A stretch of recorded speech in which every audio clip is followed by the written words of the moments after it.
오늘의 이야기에 귀 기울여 주시는 모든 분들의 삶에 하나님의 축복이 가득하기를 기원합니다.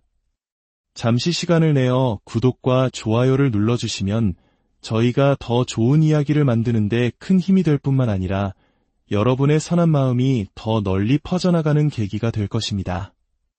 여러분의 삶에 늘 평안이 함께하기를 바랍니다. 때로는 우리의 삶이 한편의 드라마보다 더 극적으로 느껴질 때가 있습니다. 아무리 곱씹어봐도 현실이라고는 믿기지 않는 도저히 말이 안 되는 일이 눈앞에 펼쳐질 때 우리는 그 황당함 속에서 웃음과 눈물, 분노가 뒤섞인 복잡한 감정에 휩싸이곤 하죠.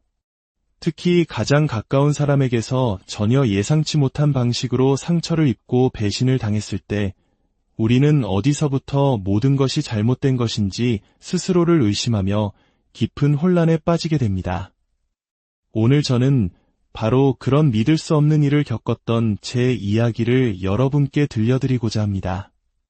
한 걸음씩 진실에 다가설수록 온몸에 소름이 돋았던 그날의 기억을 지금부터 시작하겠습니다. 저는 경기도의 한 신도시에서 자랐습니다. 서울에서 지하철로 40분 남짓 걸리는 반듯하게 계획된 동네였죠.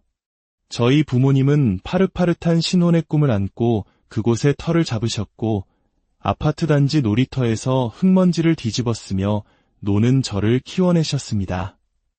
그 시절 신도시 특유의 잘 닦인 도로와 아늑한 단지 배치, 그리고 동네마다 하나쯤 있던 작은 서점은 제 어린 시절의 모든 것이었습니다. 아이들에게 그 서점은 비밀 아지트이자 소풍 장소 같은 곳이었죠. 저희 아버지는 바로 그런 동네 상가 한편에서 작은 서점을 운영하셨습니다. 지금처럼 인터넷 서점이 모든 것을 대체하기 전 동네 책방은 사람들의 온기가 머무는 사랑방 같은 곳이었습니다. 초등학생 시절 저는 학교를 마치면 을에 아빠의 서점으로 향했습니다.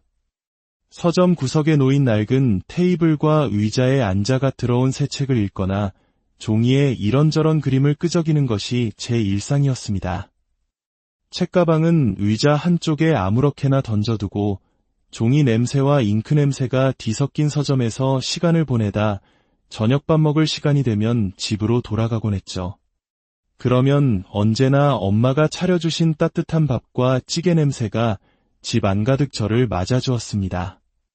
그 기억은 오랜 시간이 흘러도 결코 흐릿해지지 않고 문득문득 저를 미소 짓게 하는 가장 소중한 순간으로 남아있습니다. 돌이켜보면 그 시절이 제 인생에서 가장 따뜻하고 평화로운 시간이었습니다. 아버지의 서점에서 책과 함께 유년 시절을 보낸 덕분에 저는 자연스레 책을 사랑하는 아이로 자랐고 훗날 글을 쓰는 사람이 된 것 또한 그런 환경의 영향이 컸을 겁니다. 글쓰기는 타고난 재능보다는 꾸준함이 더 중요하다는 것을 저는 책과 더불어 살아온 집안의 분위기 속에서 어릴 때부터 자연스럽게 배웠던 것 같습니다. 고등학생 때는 문예부 활동을 하며 각종 독서감상문 대회나 백일장에 나가 몇 번 상을 받기도 했습니다. 그때부터였을까요? 글을 써서 먹고 살 수 있을까 하는 막연하지만 진지한 고민이 제 마음속에 싹트기 시작한 것이 결국 제 진로는 자연스럽게 문예창작과로 굳어졌고 저는 서울에 있는 한 대학에 입학했습니다. 학교 수업을 들으며 틈틈이 카페 아르바이트를 병행하며 무리 없이 대학 생활을 이어갔습니다. 하지만 평온하기만 하던 제 삶의 처음으로 큰 파도가 덮친 것은 대학교 2학년 때였습니다. 아버지가 간암 말기 진단을 받으신 겁니다. 처음엔 그저 감기 몸살이 오래가는 것 같다고만 하셨습니다. 하지만 병원에서는 정밀 검사를 권유했고 결과는 저희 가족 모두에게 청천벽력과도 같았습니다. 이미 손을 쓰기 어려운 상태라는 의사의 말에 온 세상이 무너지는 듯한 충격을 받았습니다. 아버지는 괜찮다, 좀 쉬면 금방 나을 거다 하시면서도 하루가 다르게 야위어 가셨고 아버지의 투병 생활은 길지 않았습니다. 불과 8개월이라는 짧은 시간 끝에 아버지는 결국 저희 곁을 떠나셨습니다. 아버지가 돌아가신 후 소녀처럼 여리고 감성적이셨던 엄마는 한동안 식음을 전폐하시고 눈물로 세월을 보내셨습니다. 저는 장례를 치른 후 이제 내가 이 집안의 가장이구나 하는 막중한 책임감을 느껴야 했습니다.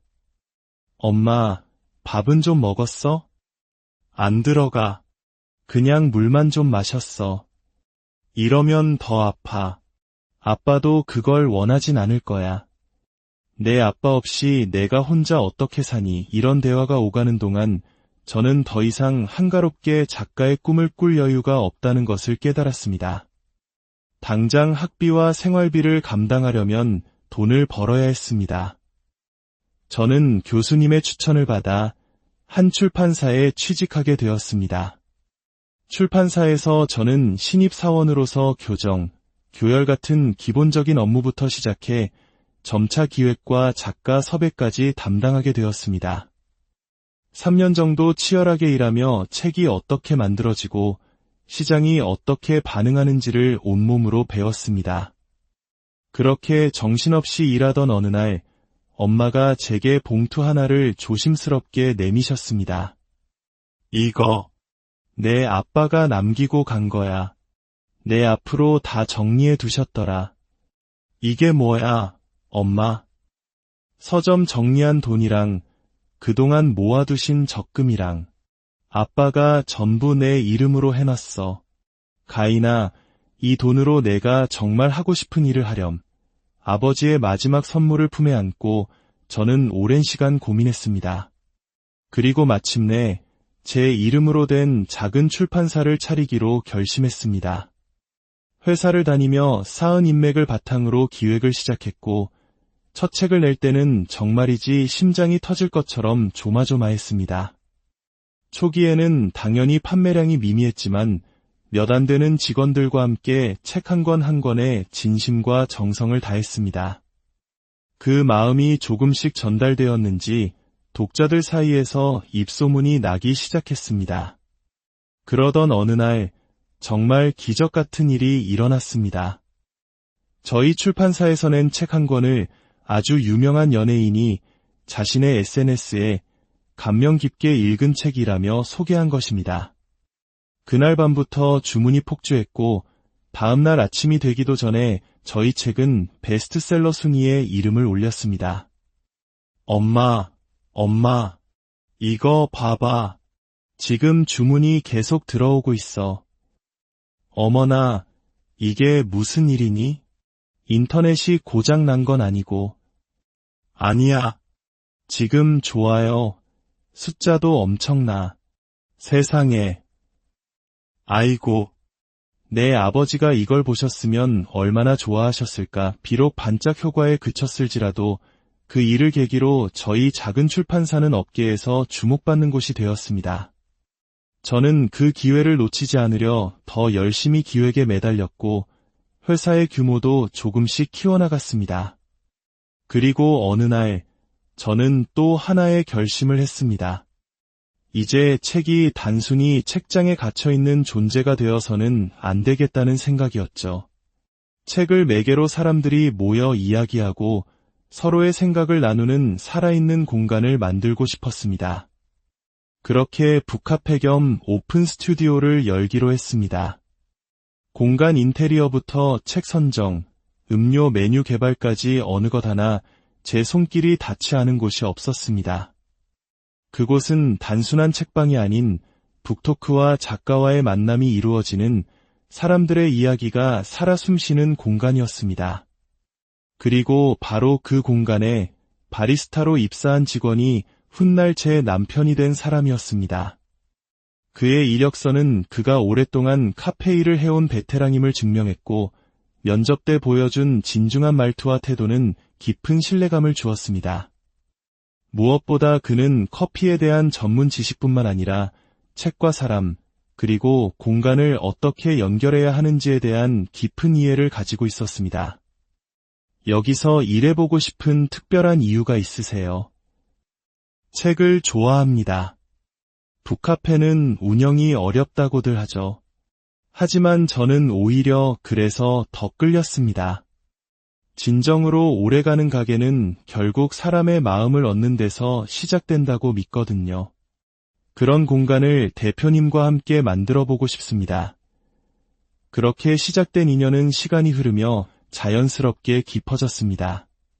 함께 출근하고 함께 마감하며 서로의 빈틈을 채워주다 보니 어느새 저희는 단순한 동료 이상의 감정을 느끼게 되었습니다.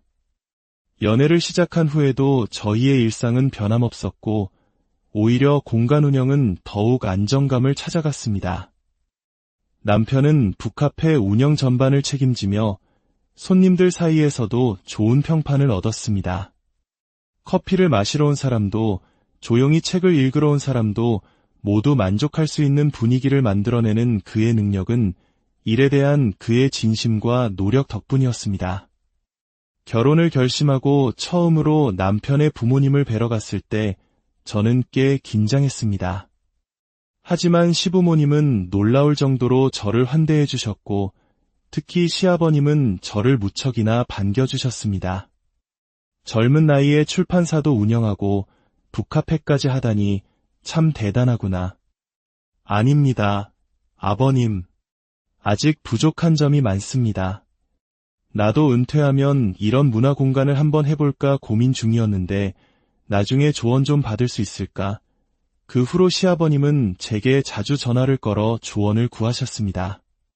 신문사 문화부 기자로 오래 일하셨던 아버님은 문화 콘텐츠에 대한 이해가 높으셨지만 기획서 작성이나 마케팅 같은 실무적인 부분에서는 도움이 필요하셨습니다.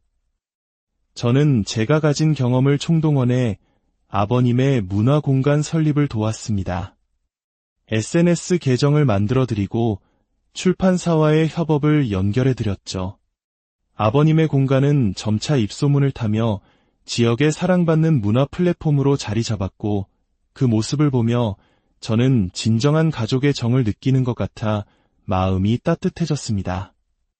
저희 출판사 역시 안정적인 궤도에 올랐고 북카페와의 시너지 효과 덕분에 브랜드 인지도도 높아졌습니다. 물론 힘든 날도 많았지만 그 시기는 분명 저희에게 성장기였습니다. 하지만 바로 그때 전 세계를 덮친 코로나 사태가 터졌습니다. 처음엔 몇 달만 조심하면 끝날 줄 알았지만 상황은 걷잡을 수 없이 악화되었습니다.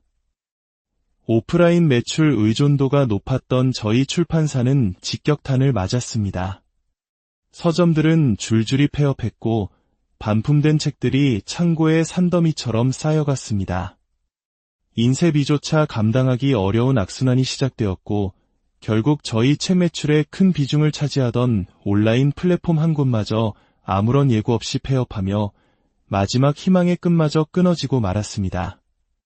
밤마다 깊은 절망감에 잠 못 이루는 저를 남편은 묵묵히 곁에서 지켜주었습니다.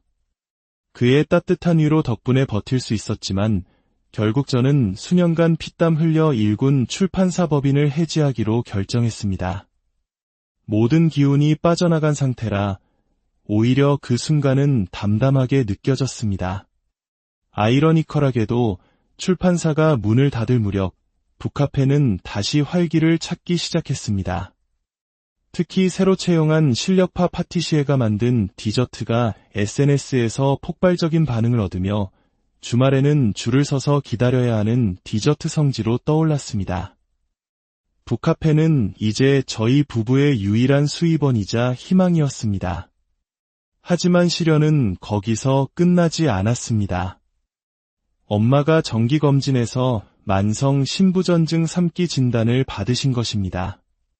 당장 생명이 위독한 상황은 아니었지만 꾸준한 관리와 치료가 필요했고 병원비와 약값은 생각보다 큰 부담으로 다가왔습니다.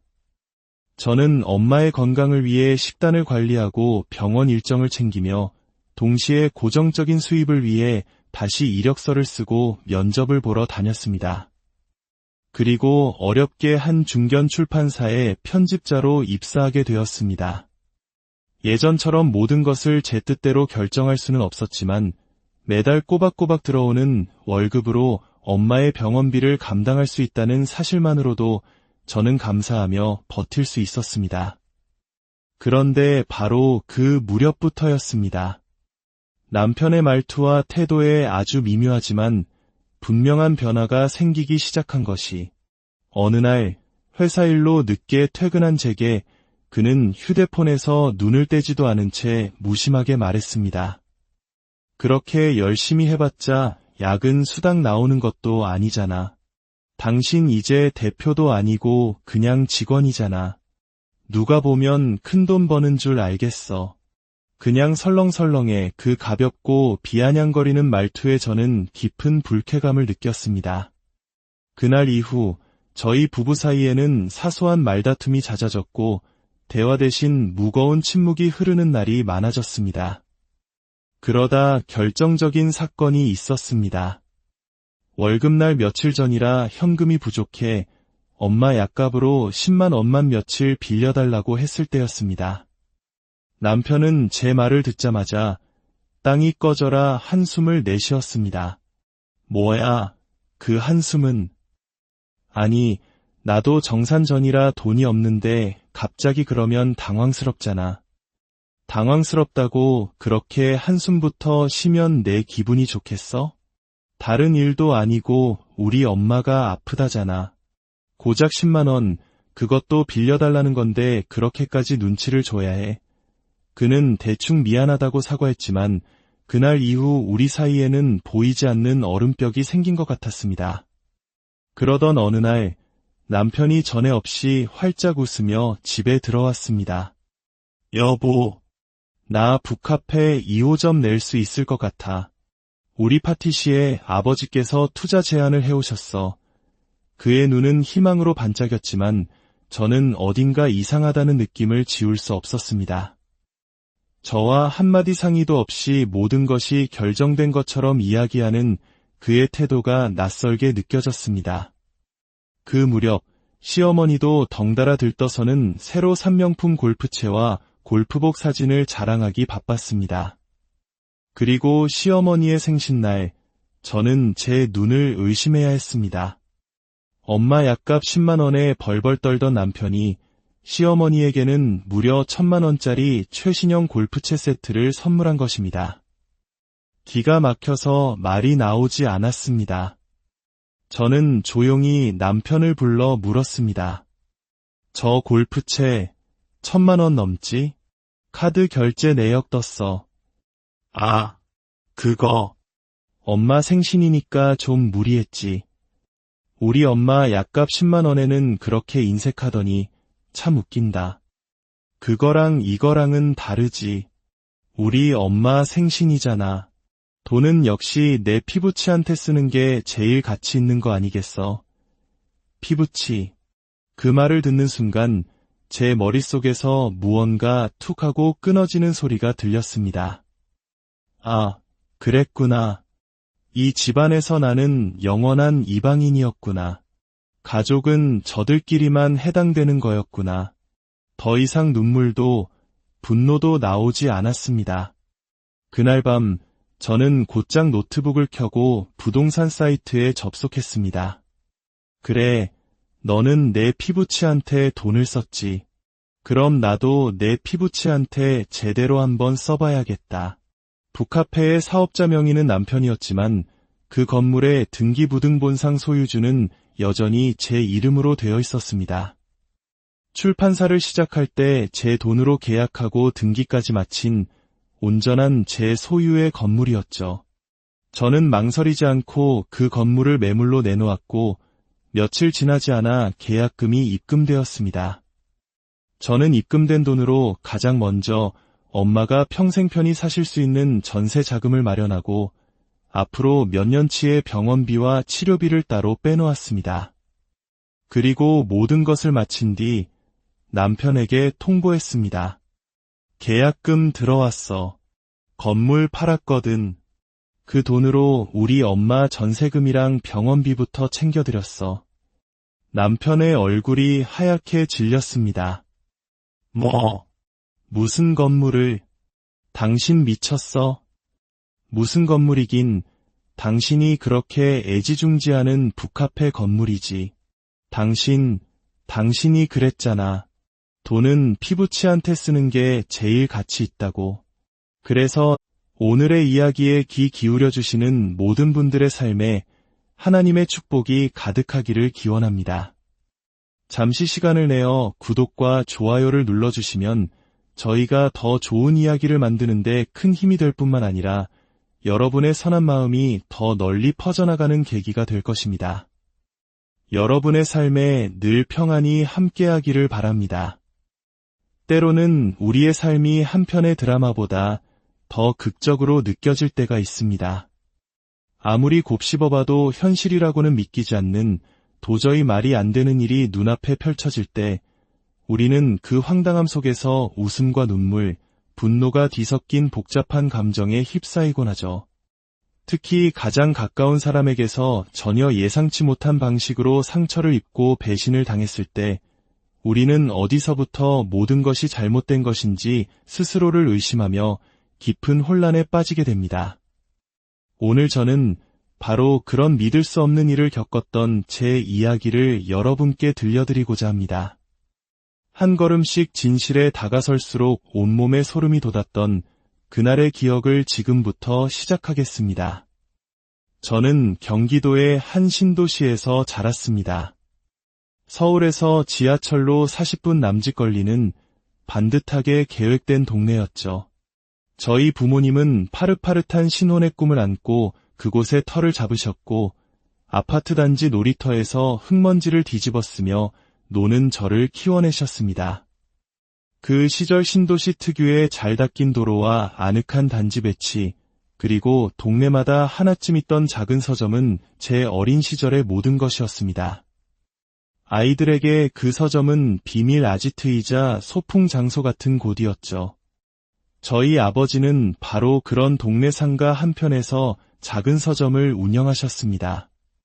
지금처럼 인터넷 서점이 모든 것을 대체하기 전 동네 책방은 사람들의 온기가 머무는 사랑방 같은 곳이었습니다. 초등학생 시절 저는 학교를 마치면 을에 아빠의 서점으로 향했습니다. 서점 구석에 놓인 낡은 테이블과 의자에 앉아가 들어온 새 책을 읽거나 종이에 이런저런 그림을 끄적이는 것이 제 일상이었습니다. 책가방은 의자 한쪽에 아무렇게나 던져두고 종이 냄새와 잉크 냄새가 뒤섞인 서점에서 시간을 보내다 저녁밥 먹을 시간이 되면 집으로 돌아가곤 했죠. 그러면 언제나 엄마가 차려주신 따뜻한 밥과 찌개 냄새가 집 안가득 저를 맞아주었습니다. 그 기억은 오랜 시간이 흘러도 결코 흐릿해지지 않고 문득문득 저를 미소 짓게 하는 가장 소중한 순간으로 남아있습니다. 돌이켜보면 그 시절이 제 인생에서 가장 따뜻하고 평화로운 시간이었습니다.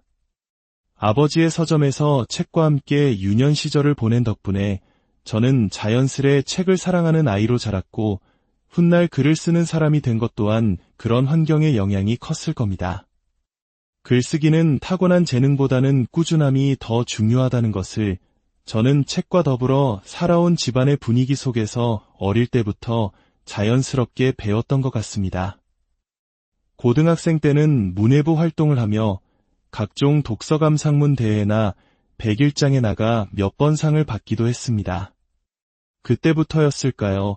글을 써서 먹고 살 수 있을까 하는 막연하지만 진지한 고민이 제 마음속에 싹트기 시작한 것이 결국 제 진로는 자연스럽게 문예창작과로 굳어졌고 저는 서울에 있는 한 대학에 입학했습니다.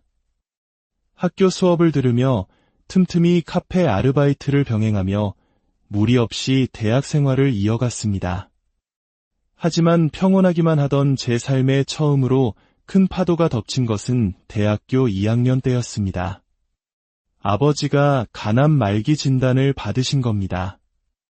처음엔 그저 감기 몸살이 오래가는 것 같다고만 하셨습니다. 하지만 병원에서는 정밀 검사를 권유했고 결과는 저희 가족 모두에게 청천벽력과도 같았습니다. 이미 손을 쓰기 어려운 상태라는 의사의 말에 온 세상이 무너지는 듯한 충격을 받았습니다. 아버지는 괜찮다, 좀 쉬면 금방 나을 거다 하시면서도 하루가 다르게 야위어 가셨고 아버지의 투병 생활은 길지 않았습니다. 불과 8개월이라는 짧은 시간 끝에 아버지는 결국 저희 곁을 떠나셨습니다. 아버지가 돌아가신 후 소녀처럼 여리고 감성적이셨던 엄마는 한동안 식음을 전폐하시고 눈물로 세월을 보내셨습니다. 저는 장례를 치른 후 이제 내가 이 집안의 가장이구나 하는 막중한 책임감을 느껴야 했습니다. 엄마, 밥은 좀 먹었어? 안 들어가. 그냥 물만 좀 마셨어. 이러면 더 아파. 아빠도 그걸 원하진 않을 거야. 내 아빠 없이 내가 혼자 어떻게 사니? 이런 대화가 오가는 동안 저는 더 이상 한가롭게 작가의 꿈을 꿀 여유가 없다는 것을 깨달았습니다. 당장 학비와 생활비를 감당하려면 돈을 벌어야 했습니다. 저는 교수님의 추천을 받아 한 출판사에 취직하게 되었습니다. 출판사에서 저는 신입사원으로서 교정, 교열 같은 기본적인 업무부터 시작해 점차 기획과 작가 섭외까지 담당하게 되었습니다. 3년 정도 치열하게 일하며 책이 어떻게 만들어지고 시장이 어떻게 반응하는지를 온몸으로 배웠습니다. 그렇게 정신없이 일하던 어느 날 엄마가 제게 봉투 하나를 조심스럽게 내미셨습니다. 이거 내 아빠가 남기고 간 거야. 내 앞으로 다 정리해 두셨더라. 이게 뭐야, 엄마? 서점 정리한 돈이랑 그동안 모아두신 적금이랑 아빠가 전부 내 이름으로 해놨어. 가인아, 이 돈으로 내가 정말 하고 싶은 일을 하렴. 아버지의 마지막 선물을 품에 안고 저는 오랜 시간 고민했습니다. 그리고 마침내 제 이름으로 된 작은 출판사를 차리기로 결심했습니다. 회사를 다니며 쌓은 인맥을 바탕으로 기획을 시작했고 첫 책을 낼 때는 정말이지 심장이 터질 것처럼 조마조마했습니다. 초기에는 당연히 판매량이 미미했지만 몇 안 되는 직원들과 함께 책 한 권 한 권에 진심과 정성을 다했습니다. 그 마음이 조금씩 전달되었는지 독자들 사이에서 입소문이 나기 시작했습니다. 그러던 어느 날 정말 기적 같은 일이 일어났습니다. 저희 출판사에서 낸 책 한 권을 아주 유명한 연예인이 자신의 SNS에 감명 깊게 읽은 책이라며 소개한 것입니다. 그날 밤부터 주문이 폭주했고 다음날 아침이 되기도 전에 저희 책은 베스트셀러 순위에 이름을 올렸습니다. 엄마, 이거 봐봐. 지금 주문이 계속 들어오고 있어. 어머나, 이게 무슨 일이니? 인터넷이 고장 난 건 아니고. 아니야. 지금 좋아요. 숫자도 엄청나. 세상에. 아이고. 내 아버지가 이걸 보셨으면 얼마나 좋아하셨을까. 비록 반짝 효과에 그쳤을지라도 그 일을 계기로 저희 작은 출판사는 업계에서 주목받는 곳이 되었습니다. 저는 그 기회를 놓치지 않으려 더 열심히 기획에 매달렸고 회사의 규모도 조금씩 키워나갔습니다. 그리고 어느 날 저는 또 하나의 결심을 했습니다.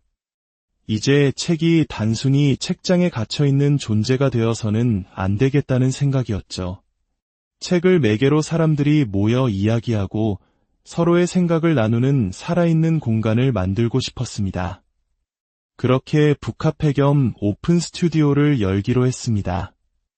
공간 인테리어부터 책 선정, 음료 메뉴 개발까지 어느 것 하나 제 손길이 닿지 않은 곳이 없었습니다. 그곳은 단순한 책방이 아닌 북토크와 작가와의 만남이 이루어지는 사람들의 이야기가 살아 숨쉬는 공간이었습니다. 그리고 바로 그 공간에 바리스타로 입사한 직원이 훗날 제 남편이 된 사람이었습니다. 그의 이력서는 그가 오랫동안 카페 일을 해온 베테랑임을 증명했고 면접 때 보여준 진중한 말투와 태도는 깊은 신뢰감을 주었습니다. 무엇보다 그는 커피에 대한 전문 지식뿐만 아니라 책과 사람, 그리고 공간을 어떻게 연결해야 하는지에 대한 깊은 이해를 가지고 있었습니다. 여기서 일해보고 싶은 특별한 이유가 있으세요? 책을 좋아합니다. 북카페는 운영이 어렵다고들 하죠. 하지만 저는 오히려 그래서 더 끌렸습니다. 진정으로 오래가는 가게는 결국 사람의 마음을 얻는 데서 시작된다고 믿거든요. 그런 공간을 대표님과 함께 만들어보고 싶습니다. 그렇게 시작된 인연은 시간이 흐르며 자연스럽게 깊어졌습니다. 함께 출근하고 함께 마감하며 서로의 빈틈을 채워주다 보니 어느새 저희는 단순한 동료 이상의 감정을 느끼게 되었습니다. 연애를 시작한 후에도 저희의 일상은 변함없었고 오히려 공간 운영은 더욱 안정감을 찾아갔습니다. 남편은 북카페 운영 전반을 책임지며 손님들 사이에서도 좋은 평판을 얻었습니다. 커피를 마시러 온 사람도 조용히 책을 읽으러 온 사람도 모두 만족할 수 있는 분위기를 만들어내는 그의 능력은 일에 대한 그의 진심과 노력 덕분이었습니다. 결혼을 결심하고 처음으로 남편의 부모님을 뵈러 갔을 때 저는 꽤 긴장했습니다. 하지만 시부모님은 놀라울 정도로 저를 환대해 주셨고 특히 시아버님은 저를 무척이나 반겨주셨습니다. 젊은 나이에 출판사도 운영하고 북카페까지 하다니 참 대단하구나. 아닙니다, 아버님. 아직 부족한 점이 많습니다. 나도 은퇴하면 이런 문화 공간을 한번 해볼까 고민 중이었는데 나중에 조언 좀 받을 수 있을까? 그 후로 시아버님은 제게 자주 전화를 걸어 조언을 구하셨습니다. 신문사 문화부 기자로 오래 일하셨던 아버님은 문화 콘텐츠에 대한 이해가 높으셨지만 기획서 작성이나 마케팅 같은 실무적인 부분에서는 도움이 필요하셨습니다. 저는 제가 가진 경험을 총동원해 아버님의 문화 공간 설립을 도왔습니다. SNS 계정을 만들어드리고 출판사와의 협업을 연결해드렸죠. 아버님의 공간은 점차 입소문을 타며 지역의 사랑받는 문화 플랫폼으로 자리 잡았고 그 모습을 보며 저는 진정한 가족의 정을 느끼는 것 같아 마음이 따뜻해졌습니다. 저희 출판사 역시 안정적인 궤도에 올랐고 북카페와의 시너지 효과 덕분에 브랜드 인지도도 높아졌습니다. 물론 힘든 날도 많았지만 그 시기는 분명 저희에게 성장기였습니다. 하지만 바로 그때 전 세계를 덮친 코로나 사태가 터졌습니다. 처음엔 몇 달만 조심하면 끝날 줄 알았지만 상황은 걷잡을 수 없이 악화되었습니다. 오프라인 매출 의존도가 높았던 저희 출판사는 직격탄을 맞았습니다. 서점들은 줄줄이 폐업했고 반품된 책들이 창고에 산더미처럼 쌓여갔습니다. 인쇄비조차 감당하기 어려운 악순환이 시작되었고 결국 저희 책 매출의 큰 비중을 차지하던 온라인 플랫폼 한 곳마저 아무런 예고 없이 폐업하며 마지막 희망의 끈마저 끊어지고 말았습니다. 밤마다 깊은 절망감에 잠 못 이루는 저를 남편은 묵묵히 곁에서 지켜주었습니다. 그의 따뜻한 위로 덕분에 버틸 수 있었지만 결국 저는 수년간 피땀 흘려 일군 출판사 법인을 해지하기로 결정했습니다. 모든 기운이 빠져나간 상태라 오히려 그 순간은 담담하게 느껴졌습니다. 아이러니컬하게도 출판사가 문을 닫을 무렵 북카페는 다시 활기를 찾기 시작했습니다. 특히 새로 채용한 실력파 파티시에가 만든 디저트가 SNS에서 폭발적인 반응을 얻으며 주말에는 줄을 서서 기다려야 하는 디저트 성지로 떠올랐습니다. 북카페는 이제 저희 부부의 유일한 수입원이자 희망이었습니다. 하지만 시련은 거기서 끝나지 않았습니다. 엄마가 정기검진에서 만성 신부전증 3기 진단을 받으신 것입니다. 당장 생명이 위독한 상황은 아니었지만 꾸준한 관리와 치료가 필요했고 병원비와 약값은 생각보다 큰 부담으로 다가왔습니다. 저는 엄마의 건강을 위해 식단을 관리하고 병원 일정을 챙기며 동시에 고정적인 수입을 위해 다시 이력서를 쓰고 면접을 보러 다녔습니다. 그리고 어렵게 한 중견 출판사에 편집자로 입사하게 되었습니다. 예전처럼 모든 것을 제 뜻대로 결정할 수는 없었지만 매달 꼬박꼬박 들어오는 월급으로 엄마의 병원비를 감당할 수 있다는 사실만으로도 저는 감사하며 버틸 수 있었습니다. 그런데 바로 그 무렵부터였습니다. 남편의 말투와 태도에 아주 미묘하지만 분명한 변화가 생기기 시작한 것이, 어느 날 회사 일로 늦게 퇴근한 제게 그는 휴대폰에서 눈을 떼지도 않은 채 무심하게 말했습니다. 그렇게 열심히 해봤자 야근 수당 나오는 것도 아니잖아. 당신 이제 대표도 아니고 그냥 직원이잖아. 누가 보면 큰돈 버는 줄 알겠어. 그냥 설렁설렁해. 그 가볍고 비아냥거리는 말투에 저는 깊은 불쾌감을 느꼈습니다. 그날 이후 저희 부부 사이에는 사소한 말다툼이 잦아졌고 대화 대신 무거운 침묵이 흐르는 날이 많아졌습니다. 그러다 결정적인 사건이 있었습니다. 월급날 며칠 전이라 현금이 부족해 엄마 약값으로 10만 원만 며칠 빌려달라고 했을 때였습니다. 남편은 제 말을 듣자마자 땅이 꺼져라 한숨을 내쉬었습니다. 뭐야, 그 한숨은. 아니, 나도 정산전이라 돈이 없는데 갑자기 그러면 당황스럽잖아. 당황스럽다고 그렇게 한숨부터 쉬면 내 기분이 좋겠어? 다른 일도 아니고 우리 엄마가 아프다잖아. 고작 10만 원, 그것도 빌려달라는 건데 그렇게까지 눈치를 줘야 해. 그는 대충 미안하다고 사과했지만 그날 이후 우리 사이에는 보이지 않는 얼음벽이 생긴 것 같았습니다. 그러던 어느 날 남편이 전에 없이 활짝 웃으며 집에 들어왔습니다. 여보, 나 북카페 2호점 낼 수 있을 것 같아. 우리 파티시에 아버지께서 투자 제안을 해오셨어. 그의 눈은 희망으로 반짝였지만 저는 어딘가 이상하다는 느낌을 지울 수 없었습니다. 저와 한마디 상의도 없이 모든 것이 결정된 것처럼 이야기하는 그의 태도가 낯설게 느껴졌습니다. 그 무렵 시어머니도 덩달아 들떠서는 새로 산 명품 골프채와 골프복 사진을 자랑하기 바빴습니다. 그리고 시어머니의 생신날, 저는 제 눈을 의심해야 했습니다. 엄마 약값 10만 원에 벌벌 떨던 남편이 시어머니에게는 무려 1,000만 원짜리 최신형 골프채 세트를 선물한 것입니다. 기가 막혀서 말이 나오지 않았습니다. 저는 조용히 남편을 불러 물었습니다.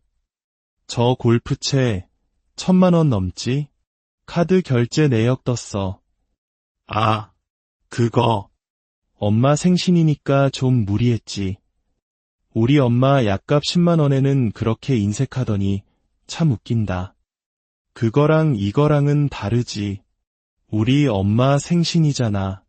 돈은 역시 내 피부치한테 쓰는 게 제일 가치 있는 거 아니겠어? 피부치.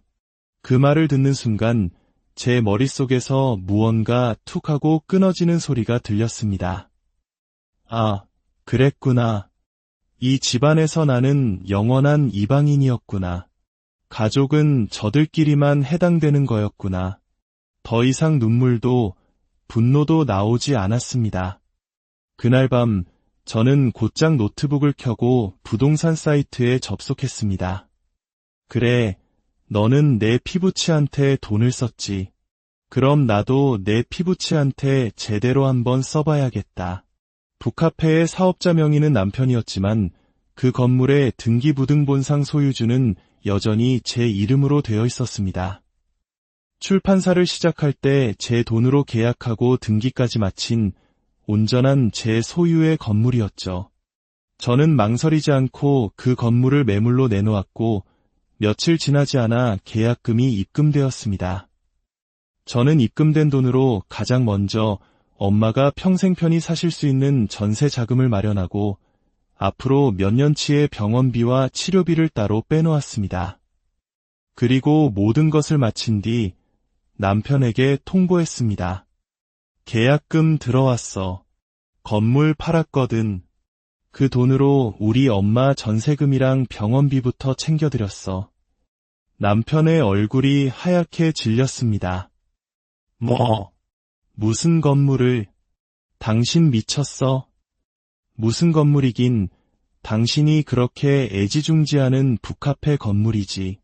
당신이 그랬잖아. 돈은 피부치한테 쓰는 게 제일 가치 있다고. 그래서 오늘의 이야기에 귀 기울여 주시는 모든 분들의 삶에 하나님의 축복이 가득하기를 기원합니다. 잠시 시간을 내어 구독과 좋아요를 눌러주시면 저희가 더 좋은 이야기를 만드는데 큰 힘이 될 뿐만 아니라 여러분의 선한 마음이 더 널리 퍼져나가는 계기가 될 것입니다. 여러분의 삶에 늘 평안이 함께하기를 바랍니다. 때로는 우리의 삶이 한편의 드라마보다 더 극적으로 느껴질 때가 있습니다. 아무리 곱씹어봐도 현실이라고는 믿기지 않는 도저히 말이 안 되는 일이 눈앞에 펼쳐질 때 우리는 그 황당함 속에서 웃음과 눈물, 분노가 뒤섞인 복잡한 감정에 휩싸이곤 하죠. 특히 가장 가까운 사람에게서 전혀 예상치 못한 방식으로 상처를 입고 배신을 당했을 때 우리는 어디서부터 모든 것이 잘못된 것인지 스스로를 의심하며 깊은 혼란에 빠지게 됩니다. 오늘 저는 바로 그런 믿을 수 없는 일을 겪었던 제 이야기를 여러분께 들려드리고자 합니다. 한 걸음씩 진실에 다가설수록 온몸에 소름이 돋았던 그날의 기억을 지금부터 시작하겠습니다. 저는 경기도의 한 신도시에서 자랐습니다. 서울에서 지하철로 40분 남짓 걸리는 반듯하게 계획된 동네였죠. 저희 부모님은 파릇파릇한 신혼의 꿈을 안고 그곳에 터를 잡으셨고 아파트 단지 놀이터에서 흙먼지를 뒤집어쓰며 노는 저를 키워내셨습니다. 그 시절 신도시 특유의 잘 닦인 도로와 아늑한 단지 배치, 그리고 동네마다 하나쯤 있던 작은 서점은 제 어린 시절의 모든 것이었습니다. 아이들에게 그 서점은 비밀 아지트이자 소풍 장소 같은 곳이었죠. 저희 아버지는 바로 그런 동네 상가 한편에서 작은 서점을 운영하셨습니다. 지금처럼 인터넷 서점이 모든 것을 대체하기 전 동네 책방은 사람들의 온기가 머무는 사랑방 같은 곳이었습니다. 초등학생 시절 저는 학교를 마치면 을에 아빠의 서점으로 향했습니다. 서점 구석에 놓인 낡은 테이블과 의자에 앉아가 들어온 새 책을 읽거나 종이에 이런저런 그림을 끄적이는 것이 제 일상이었습니다. 책가방은 의자 한쪽에 아무렇게나 던져두고 종이 냄새와 잉크 냄새가 뒤섞인 서점에서 시간을 보내다 저녁밥 먹을 시간이 되면 집으로 돌아가곤 했죠. 그러면 언제나 엄마가 차려주신 따뜻한 밥과 찌개 냄새가 집 안가득 저를 맞아주었습니다. 그 기억은 오랜 시간이 흘러도 결코 흐릿해지지 않고 문득문득 저를 미소 짓게 하는 가장 소중한 순간으로 남아있습니다. 돌이켜보면 그 시절이 제 인생에서 가장 따뜻하고 평화로운 시간이었습니다. 아버지의 서점에서 책과 함께 유년 시절을 보낸 덕분에 저는 자연스레 책을 사랑하는 아이로 자랐고 훗날 글을 쓰는 사람이 된 것 또한 그런 환경의 영향이 컸을 겁니다. 글쓰기는 타고난 재능보다는 꾸준함이 더 중요하다는 것을 저는 책과 더불어 살아온 집안의 분위기 속에서 어릴 때부터 자연스럽게 배웠던 것 같습니다. 고등학생 때는 문예부 활동을 하며 각종 독서감상문 대회나 백일장에 나가 몇 번 상을 받기도 했습니다. 그때부터였을까요? 글을 써서 먹고 살 수 있을까 하는 막연하지만 진지한 고민이 제 마음속에 싹트기 시작한 것이 결국 제 진로는 자연스럽게 문예창작과로 굳어졌고 저는 서울에 있는 한 대학에 입학했습니다. 학교 수업을 들으며 틈틈이 카페 아르바이트를 병행하며 무리 없이 대학 생활을 이어갔습니다. 하지만 평온하기만 하던 제 삶의 처음으로 큰 파도가 덮친 것은 대학교 2학년 때였습니다. 아버지가 간암 말기 진단을 받으신 겁니다. 처음엔 그저 감기 몸살이 오래가는 것 같다고만 하셨습니다. 하지만 병원에서는 정밀 검사를 권유했고 결과는 저희 가족 모두에게 청천벽력과도 같았습니다. 이미 손을 쓰기 어려운 상태라는 의사의 말에 온 세상이 무너지는 듯한 충격을 받았습니다. 아버지는 괜찮다, 좀 쉬면 금방 나을 거다 하시면서도 하루가 다르게 야위어 가셨고 아버지의 투병 생활은 길지 않았습니다. 불과 8개월이라는 짧은 시간 끝에 아버지는 결국 저희 곁을 떠나셨습니다. 아버지가 돌아가신 후 소녀처럼 여리고 감성적이셨던 엄마는 한동안 식음을 전폐하시고 눈물로 세월을 보내셨습니다. 저는 장례를 치른 후 이제 내가 이 집안의 가장이구나 하는 막중한 책임감을 느껴야 했습니다. 엄마, 밥은 좀 먹었어? 안 들어가. 그냥 물만 좀 마셨어. 이러면 더 아파. 아빠도 그걸 원하진 않을 거야. 내 아빠 없이 내가 혼자 어떻게 사니? 이런 대화가 오가는 동안 저는 더 이상 한가롭게 작가의 꿈을 꿀 여유가 없다는 것을 깨달았습니다. 당장 학비와 생활비를 감당하려면 돈을 벌어야 했습니다. 저는 교수님의 추천을 받아 한 출판사에 취직하게 되었습니다. 출판사에서 저는 신입사원으로서 교정, 교열 같은 기본적인 업무부터 시작해 점차 기획과 작가 섭외까지 담당하게 되었습니다. 3년 정도 치열하게 일하며 책이 어떻게 만들어지고 시장이 어떻게 반응하는지를 온몸으로 배웠습니다. 그렇게 정신없이 일하던 어느 날 엄마가 제게 봉투 하나를 조심스럽게 내미셨습니다. 이거 내 아빠가 남기고 간 거야. 내 앞으로 다 정리해 두셨더라. 이게 뭐야, 엄마? 서점 정리한 돈이랑 그동안 모아두신 적금이랑 아빠가 전부 내 이름으로 해놨어. 가인아, 이 돈으로 내가 정말 하고 싶은 일을 하렴. 아버지의 마지막 선물을 품에 안고 저는 오랜 시간 고민했습니다. 그리고 마침내 제 이름으로 된 작은 출판사를 차리기로 결심했습니다. 회사를 다니며 쌓은 인맥을 바탕으로 기획을 시작했고 첫 책을 낼 때는 정말이지 심장이 터질 것처럼 조마조마했습니다. 초기에는 당연히 판매량이 미미했지만 몇 안 되는 직원들과 함께 책 한 권 한 권에 진심과 정성을 다했습니다. 그 마음이 조금씩 전달되었는지 독자들 사이에서 입소문이 나기 시작했습니다. 그러던 어느 날 정말 기적 같은 일이 일어났습니다. 저희 출판사에서 낸 책 한 권을 아주 유명한 연예인이 자신의 SNS에 감명 깊게 읽은 책이라며 소개한 것입니다. 그날 밤부터 주문이 폭주했고 다음날 아침이 되기도 전에 저희 책은 베스트셀러 순위에 이름을 올렸습니다. 엄마, 이거 봐봐. 지금 주문이 계속 들어오고 있어. 어머나, 이게 무슨 일이니?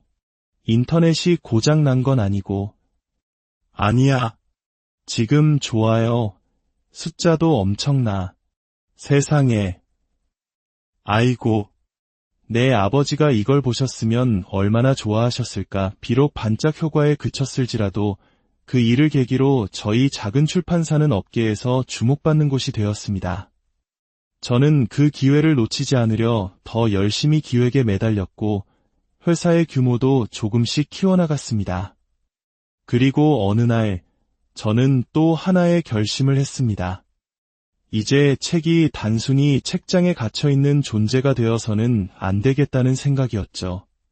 책을 매개로 사람들이 모여 이야기하고 서로의 생각을 나누는 살아있는 공간을 만들고 싶었습니다.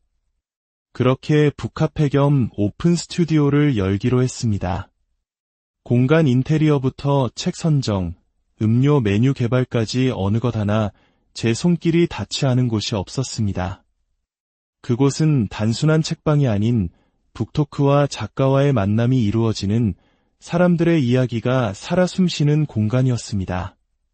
그리고 바로 그 공간에 바리스타로 입사한 직원이 훗날 제 남편이 된 사람이었습니다. 그의 이력서는 그가 오랫동안 카페 일을 해온 베테랑임을 증명했고 면접 때 보여준 진중한 말투와 태도는 깊은 신뢰감을 주었습니다. 무엇보다 그는 커피에 대한 전문 지식뿐만 아니라 책과 사람, 그리고 공간을 어떻게 연결해야 하는지에 대한 깊은 이해를 가지고 있었습니다. 여기서 일해보고 싶은 특별한 이유가 있으세요? 책을 좋아합니다. 북카페는 운영이 어렵다고들 하죠. 하지만 저는 오히려 그래서 더 끌렸습니다. 진정으로 오래가는 가게는 결국 사람의 마음을 얻는 데서 시작된다고 믿거든요.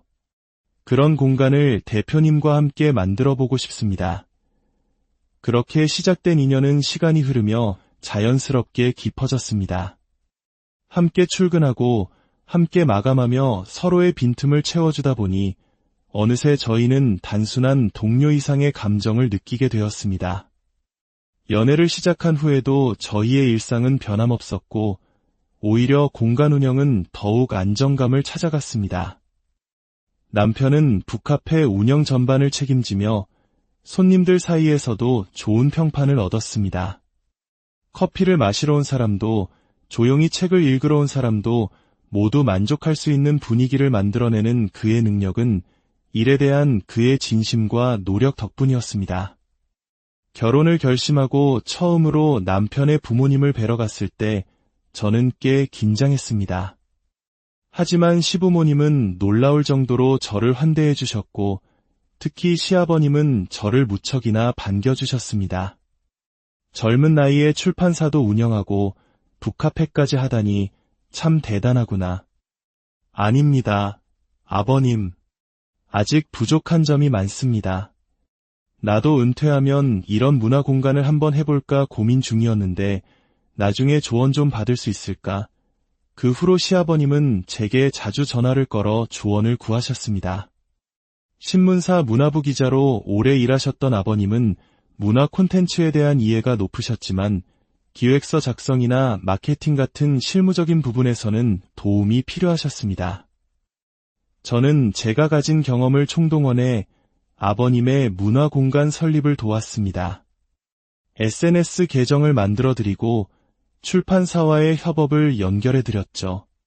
아버님의 공간은 점차 입소문을 타며 지역의 사랑받는 문화 플랫폼으로 자리 잡았고 그 모습을 보며 저는 진정한 가족의 정을 느끼는 것 같아 마음이 따뜻해졌습니다. 저희 출판사 역시 안정적인 궤도에 올랐고 북카페와의 시너지 효과 덕분에 브랜드 인지도도 높아졌습니다. 물론 힘든 날도 많았지만 그 시기는 분명 저희에게 성장기였습니다. 하지만 바로 그때 전 세계를 덮친 코로나 사태가 터졌습니다. 처음엔 몇 달만 조심하면 끝날 줄 알았지만 상황은 걷잡을 수 없이 악화되었습니다. 오프라인 매출 의존도가 높았던 저희 출판사는 직격탄을 맞았습니다. 서점들은 줄줄이 폐업했고 반품된 책들이 창고에 산더미처럼 쌓여갔습니다. 인쇄비조차 감당하기 어려운 악순환이 시작되었고 결국 저희 책 매출의 큰 비중을 차지하던 온라인 플랫폼 한 곳마저 아무런 예고 없이 폐업하며 마지막 희망의 끈마저 끊어지고 말았습니다. 밤마다 깊은 절망감에 잠 못 이루는 저를 남편은 묵묵히 곁에서 지켜주었습니다. 그의 따뜻한 위로 덕분에 버틸 수 있었지만 결국 저는 수년간 피땀 흘려 일군 출판사 법인을 해지하기로 결정했습니다. 모든 기운이 빠져나간 상태라 오히려 그 순간은 담담하게 느껴졌습니다. 아이러니컬하게도 출판사가 문을 닫을 무렵 북카페는 다시 활기를 찾기 시작했습니다. 특히 새로 채용한 실력파 파티시에가 만든 디저트가 SNS에서 폭발적인 반응을 얻으며 주말에는 줄을 서서 기다려야 하는 디저트 성지로 떠올랐습니다. 북카페는 이제 저희 부부의 유일한 수입원이자 희망이었습니다. 하지만 시련은 거기서 끝나지 않았습니다. 엄마가 정기검진에서 만성 신부전증 3기 진단을 받으신 것입니다. 당장 생명이 위독한 상황은 아니었지만 꾸준한 관리와 치료가 필요했고 병원비와 약값은 생각보다 큰 부담으로 다가왔습니다. 저는 엄마의 건강을 위해 식단을 관리하고 병원 일정을 챙기며 동시에 고정적인 수입을 위해 다시 이력서를 쓰고 면접을 보러 다녔습니다. 그리고 어렵게 한 중견 출판사에 편집자로 입사하게 되었습니다. 예전처럼 모든 것을 제 뜻대로 결정할 수는 없었지만 매달 꼬박꼬박 들어오는 월급으로 엄마의 병원비를 감당할 수 있다는 사실만으로도 저는 감사하며 버틸 수 있었습니다. 그런데 바로 그 무렵부터였습니다. 남편의 말투와 태도에 아주 미묘하지만 분명한 변화가 생기기 시작한 것이, 어느 날 회사 일로 늦게 퇴근한 제게 그는 휴대폰에서 눈을 떼지도 않은 채 무심하게 말했습니다. 그렇게 열심히 해봤자 야근 수당 나오는 것도 아니잖아. 당신 이제 대표도 아니고 그냥 직원이잖아. 누가 보면 큰돈 버는 줄 알겠어. 그냥 설렁설렁해. 그 가볍고 비아냥거리는 말투에 저는 깊은 불쾌감을 느꼈습니다.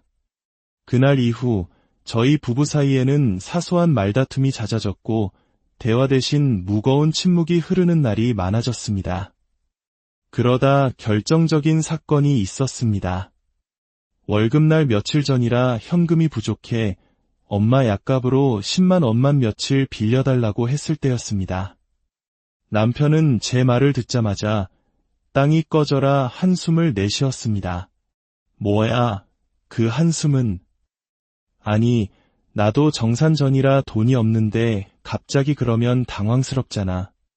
당황스럽다고 그렇게 한숨부터 쉬면 내 기분이 좋겠어?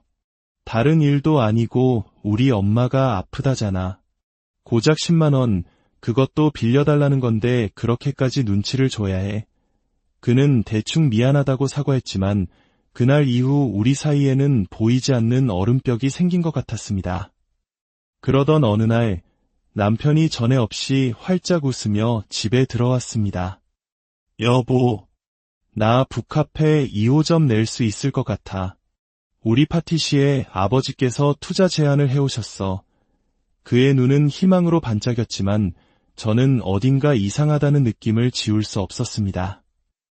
저와 한마디 상의도 없이 모든 것이 결정된 것처럼 이야기하는 그의 태도가 낯설게 느껴졌습니다. 그 무렵 시어머니도 덩달아 들떠서는 새로 산 명품 골프채와 골프복 사진을 자랑하기 바빴습니다. 그리고 시어머니의 생신날 저는 제 눈을 의심해야 했습니다. 엄마 약값 10만 원에 벌벌 떨던 남편이 시어머니에게는 무려 1,000만 원짜리 최신형 골프채 세트를 선물한 것입니다. 기가 막혀서 말이 나오지 않았습니다. 저는 조용히 남편을 불러 물었습니다. 저 골프채 1,000만 원 넘지? 카드 결제 내역 떴어. 아, 그거. 엄마 생신이니까 좀 무리했지. 우리 엄마 약값 10만 원에는 그렇게 인색하더니 참 웃긴다. 그거랑 이거랑은 다르지. 우리 엄마 생신이잖아. 돈은 역시 내 피부치한테 쓰는 게 제일 가치 있는 거 아니겠어? 피부치. 그 말을 듣는 순간 제 머릿속에서 무언가 툭 하고 끊어지는 소리가 들렸습니다. 아, 그랬구나. 이 집안에서 나는 영원한 이방인이었구나. 가족은 저들끼리만 해당되는 거였구나. 더 이상 눈물도 분노도 나오지 않았습니다. 그날 밤 저는 곧장 노트북을 켜고 부동산 사이트에 접속했습니다. 그래, 너는 내 피부치한테 돈을 썼지. 그럼 나도 내 피부치한테 제대로 한번 써봐야겠다. 북카페의 사업자 명의는 남편이었지만 그 건물의 등기부등본상 소유주는 여전히 제 이름으로 되어 있었습니다.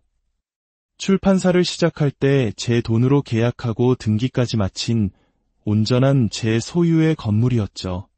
저는 망설이지 않고 그 건물을 매물로 내놓았고 며칠 지나지 않아 계약금이 입금되었습니다. 저는 입금된 돈으로 가장 먼저 엄마가 평생 편히 사실 수 있는 전세 자금을 마련하고 앞으로 몇 년치의 병원비와 치료비를 따로 빼놓았습니다. 그리고 모든 것을 마친 뒤 남편에게 통보했습니다. 계약금 들어왔어. 건물 팔았거든. 그 돈으로 우리 엄마 전세금이랑 병원비부터 챙겨드렸어. 남편의 얼굴이 하얗게 질렸습니다. 뭐? 무슨 건물을? 당신 미쳤어? 무슨 건물이긴